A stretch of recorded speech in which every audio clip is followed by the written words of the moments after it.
Hey guys, Reed here and welcome to Readreborn.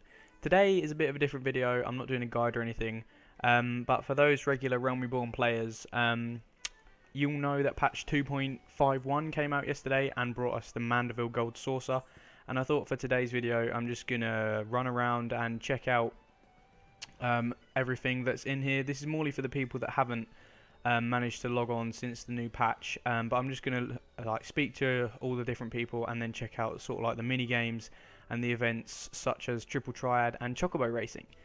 So yeah, let's just check it out. Okay, so first room is the main counter. Here you can find the Chocobo lift for Chocobo racing and Triad, but I'll mention those later. But apart from that, we have 3 gold saucer attendants. One of them gives us general information on everything. One of them is for the prizes. There is a mixture of different weapons, armor, and other things like the new mounts and minions that were added. Finally, we have the MGP exchange person. And MGP is Mandeville Gold Saucer Points, and you need these to participate in mini games and the events such as Chocobo Racing and Triad. You can buy a first 500 from this guy. And that will cost you 5,000 gil, which isn't too bad. But if you ever run out, you can just come to this guy and buy some more. And finally, we have the Cactpot broker, and Cactpot is just like a mini lottery with a chance to win MGP, which is pretty cool. But that's everything in this room, but I'll speak about Chocobo Racing and Triad later on.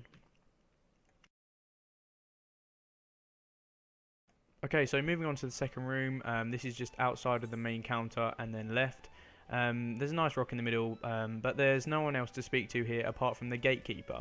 Now gates are like fates, but in the gold saucer they're just like random events that everyone can participate in. And it's a fun way to earn MGP and get achievements and stuff. I did hang around for one and I shall show you now. So there'll be a notification when a gate is available, and you can just come to this guy, pay MGP, and you just have to complete the objective. I mean, my one was pretty easy and I got an achievement from it because it was my first one. But the music is so cool. So I'm just going to leave it now, and you can see how it just plays out, and then listen to the music as well.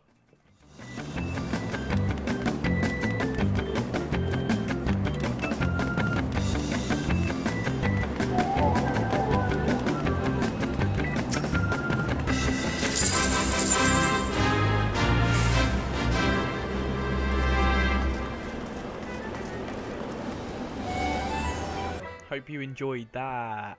But moving on to the third room, and this is just east of the other place, we got the event square, and here we've got 2 mini games. One called the Moogle's Paw, which I shall show you now.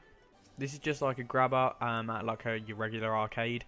You just pay 1 MGP. You just have to hold the buttons until you align the Moogle with your prize. It's really simple and just something cool to do. And the second mini game is called Cuff a Cur. Same again, we pay 1 MGP and we just have to push the button when it gets like on the purple bit, and we punch Gilgamesh, and depending on where you line it up depends on how many MGP you get.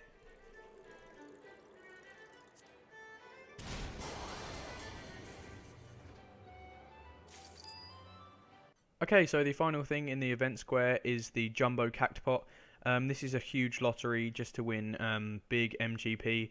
What you do is you select 4 numbers, and results are drawn every Saturday, and depending on how many numbers you get correct, depends on how much loot you win. As you can see, first prize is 1 million MGP, which is huge at the moment, and you could literally buy anything, but it's just a cool lottery to do every week to try and win big. So moving on to our final room, the Wonder Square.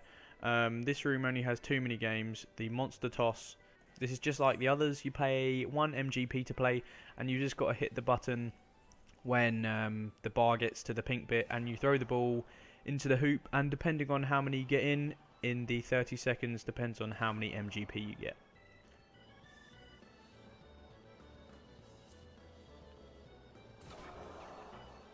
And the other mini game is Crystal Tower Striker. This is the same, you just pay 1 MGP to play.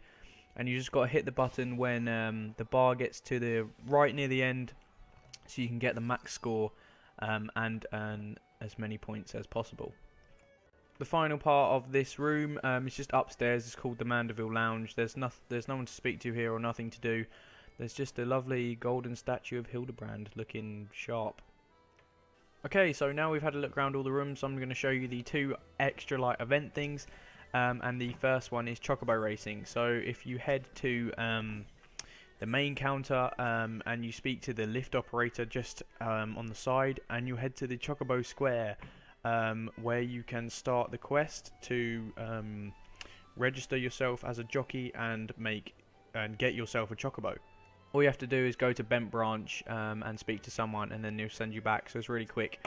But once you've done that, you can speak to the registrar and name your Chocobo, and then you're ready to race. But there are 2 other people you can speak to. One is a trainer and one is a feed trader, and basically these guys, you can spend your MGP that you've earned on food and other things to make your Chocobo better when you race. So that is a quick introduction to Chocobo Racing. Now let's look at Triple Triad. Okay, so you can start Triple Triad by heading southwest of the main counter, and Triple Triad is a card game. If you just head over and speak to the master, he'll give you your first deck of 5 cards, and then you'll give him your first battle to learn the basics, but I'll quickly show you the idea anyway. Okay, so as you can see, each card has 4 numbers on it. There's one at the top, the right, the bottom, and the left. So the idea is that whoever goes first lays down a card, and then the other player has to lay down a card with a higher number to beat it. So as you can see, the master laid down a Chocobo, which has a 1 on the left, and I'm going to place a bomb, which has a 4 on the right. So therefore, obviously 4 is higher than 1. So I capture that card and sort of put it on my team just for the time of the game.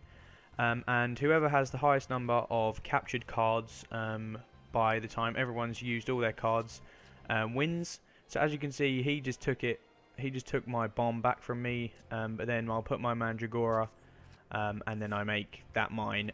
So you sort of get the idea. But as you can see, by the end of the game I captured the most cards and therefore won. So that's the idea of Triple Triad, but obviously you don't just start off with that deck. You can spend MGP on better cards to make your deck better and help you win. But that is everything available in the Gold Saucer at the moment. I mean, you never know if they're going to add some new stuff. But I hope this video was of use to you. If you enjoyed it, don't forget to leave a like and subscribe for more Final Fantasy XIV videos in the future.